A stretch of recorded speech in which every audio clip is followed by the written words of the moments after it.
Welcome everyone to Where Did the Rest of Me Go? I am your host, Dino the Genetic Marvel.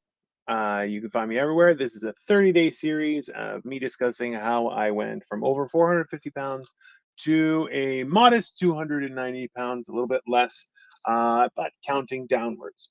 Over the last few weeks, I've discussed the various things that I've tried to overcome throughout a life of being morbidly obese and why right now things are well things are seem to be sticking. So I'm explaining kind of the different things that I've experienced, roadblocks I've had, perspectives, mindsets, and all those kind of factors that have really helped with this journey.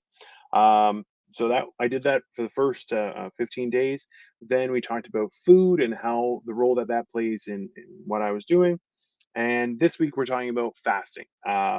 Over the last couple of days, we talked about intermittent fasting and also about longer term fasting, which as well has a lot of things that you kind of have to adapt and roll with because it's a weird experience. At this point, when it comes to fasting, one of the things that I learned, also as an older, not older, but as an adult, um, that a lot can be said about your body's functions, and one of those functions, of course, is pooping. And I like to tell the joke that everyone makes the comment about getting your prostate checked, and I'll tell you, I'm like, if you start the day with a good poop, the rest of the day is great. And that's just it will set your day right. And when you fast, it gets weird. So one of the things you have to understand is we don't really like, everyone's different with how you function, right? From when you eat to when you expel waste, it always is in flux, and that depends on your biome, your flora, what bacteria is flourishing, what you eat, how it's being digested, your activity. There's a ton of different variables, but that's one of the things that you have to keep in mind throughout the whole process. And this is where fasting can get really weird, is that especially when I do a long-term fast, your body's just emptying out, and that's a difficult experience, because it's not really a normal thing. Poops are indeed weird. Recently strained something below my knee. Yeah, well, listen, that will happen. That's see, so you're a little taller than I am. You probably look a little thinner than me, John. Good on you. Nothing wrong with that. But that's the thing, is that like, I made the joke with one close friend where I said how uh because we were talking about the idea of taking off your shirt when you have to go to the bathroom. And I was like, I've gone so far as to take off my socks. And I'm telling you, when you take off your socks to poop, there's only survivors. There's no winners, just surviving. Um, that's been one of the things, though, is that learning about what you eat, how it affects you, and everything like that is a worthwhile endeavor for because everyone's very different. But also, welcome, John. Thank you for coming. So, one of the things that I definitely like, if you ever do a colonoscopy, which of course is recommended at a certain age to have regularly, um, they'll make you drink something. I Now, when I had it many moons ago, was a thing called Clean Prep. It tasted disgusting, and essentially you drank like a gallon of Drano, and it just cleans you out. And there's the thing is, when that happens, when you get cleaned out, and which with a fast that definitely happens, you kind of have to get this machine started again. So when you come off a fast, and this is something that I'm working through right now, is you kind of have to be very selective of what you eat, and how you eat it, and times you eat, and amounts of food, just because you want to ease into it. If you eat something like bread or cake or something really sugary, oh, you're gonna feel like garbage so bad, because it just makes everything start going off the scale, and it's very difficult to go through. And I'll tell you, is one of the things that has been happening, and it's been weird, is like, there are days that I won't poop, and that will freak you out. Um, uh, but it's something you definitely, it's always worth taking the time to get tested, and make sure, because when you see stuff, it will scare you, right? Because it's not what normally happens, and things of that nature. So one of the things to expect when you're fasting is definitely weird poops.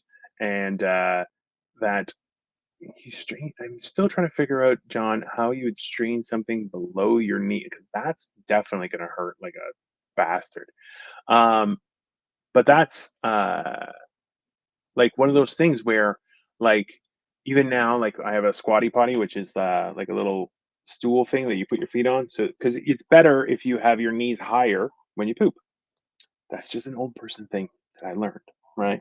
So, also too, if you're concerned about what you see, go back and try and figure out what you ate because I have been called by a few friends who were quite alarmed. And my first question was, when was the last time you ate beets? And 9 times out of 10, crisis averted and everybody was okay. One time they're like, I haven't had beets in 3 weeks. And I'm like, all right, let's go to the hospital. And it turned out everything was okay. But still, I digress. One of the things that you really learn, and I know it's a weird subject, so, but if you have any questions, feel free. I'm happy to answer it. But when you get to a certain point where there's like no poop left, uh, you definitely start to feel weird because you feel empty, but especially during a fast, the hunger is past and all that stuff. So you start to feel weird, and when you're empty, it's a unique experience. I wish I could describe it a little bit more. Not really, but you know what I mean.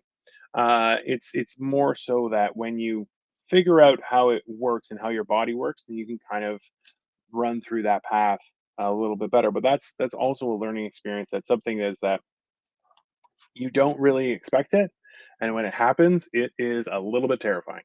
But I'll be honest with you, it is something that as you get older, it's worthwhile understanding. Even if you're not like I'm going through a whole weight loss journey and changing my life around, that's a whole big thing. So even just in general, it's something that you should definitely start keeping track of as you get older, and just because it's a huge impact on your life. Because there's a joke that says the organs of the body were arguing as to who's the most important, and of course, various organs have their very varying importance in your body system. But I'll tell you is if your colon stops working, everything shuts down, and that's why it is one of the things that as you transition into getting a healthier lifestyle, your colon health is just health, just period. It's a great place to start and also to better understand how your body works. Um, one of those things that happens, I noticed nobody wants to comment because it's a weird subject. It's totally reasonable and I get it. But it's one of those things where having a better understanding of how that works has been very beneficial, right? Understanding how proteins are digested and how vegetables are and sugars and fats are. It kind of gives you, and Metamucil helps.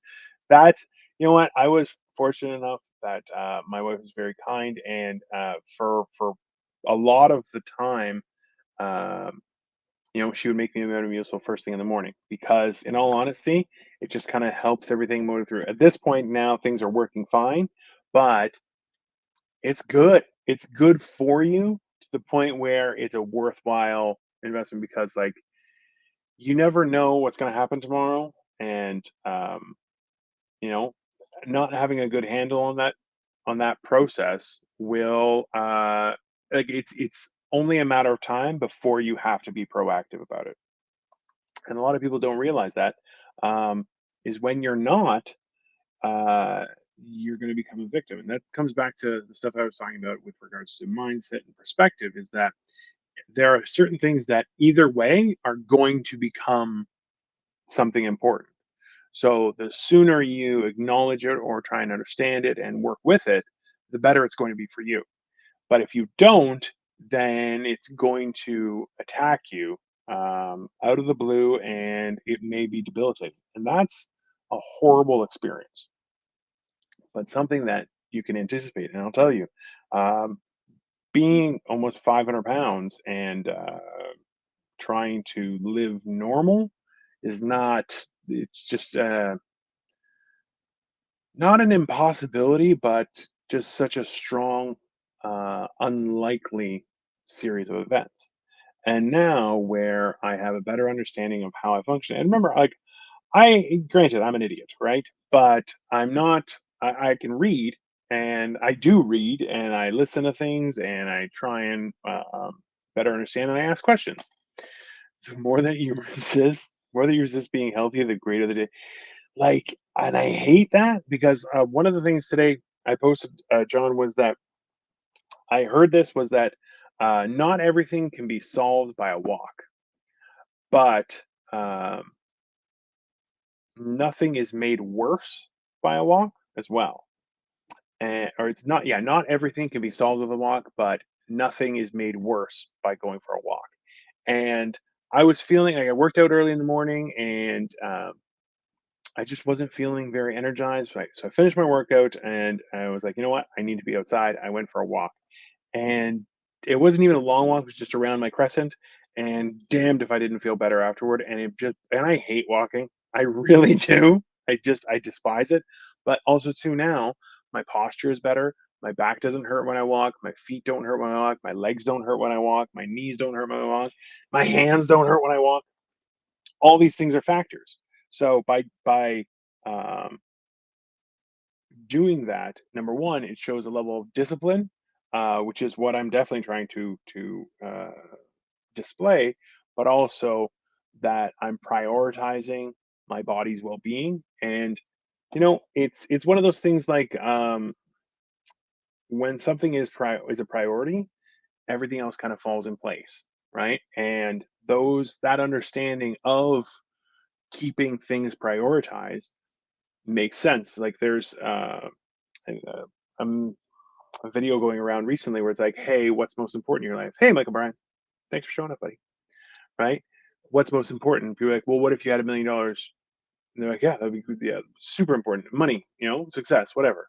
"Okay, what if you didn't have your health?" And you're like, "Oh, well, that becomes a priority." You're like, "Well, so is money the priority?" Is like, right? And focusing on that understanding of what is most important can definitely change how all that plays through. Michael Bryan, you missed it. We were talking about poop for quite a time, and just the importance of it and how it can be a nightmare. But like that's the whole thing is taking that proactive stance on your health, um, kind of from the back front, is definitely beneficial because it will give you a better understanding. Straps. Oh, someone just sent me something, and I just have to look at it. Give me just that's definitely it. You're absolutely right.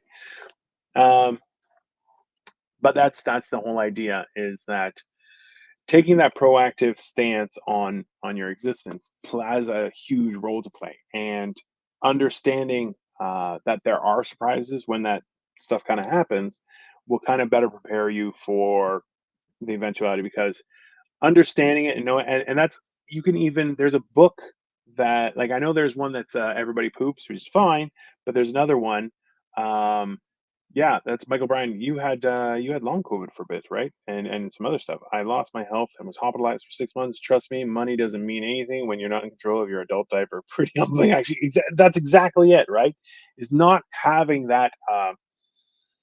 Not even it's not even about control. Because listen, health happens, problems happen. There's no shame in that. But the idea that if you're not proactive about it, you will be victimized by it, and that's a terrifying thing. And I'll be honest with you, that's how I felt about my existence. Was I was a victim of existence, and one of the stands that I took was being in charge of my existence and having a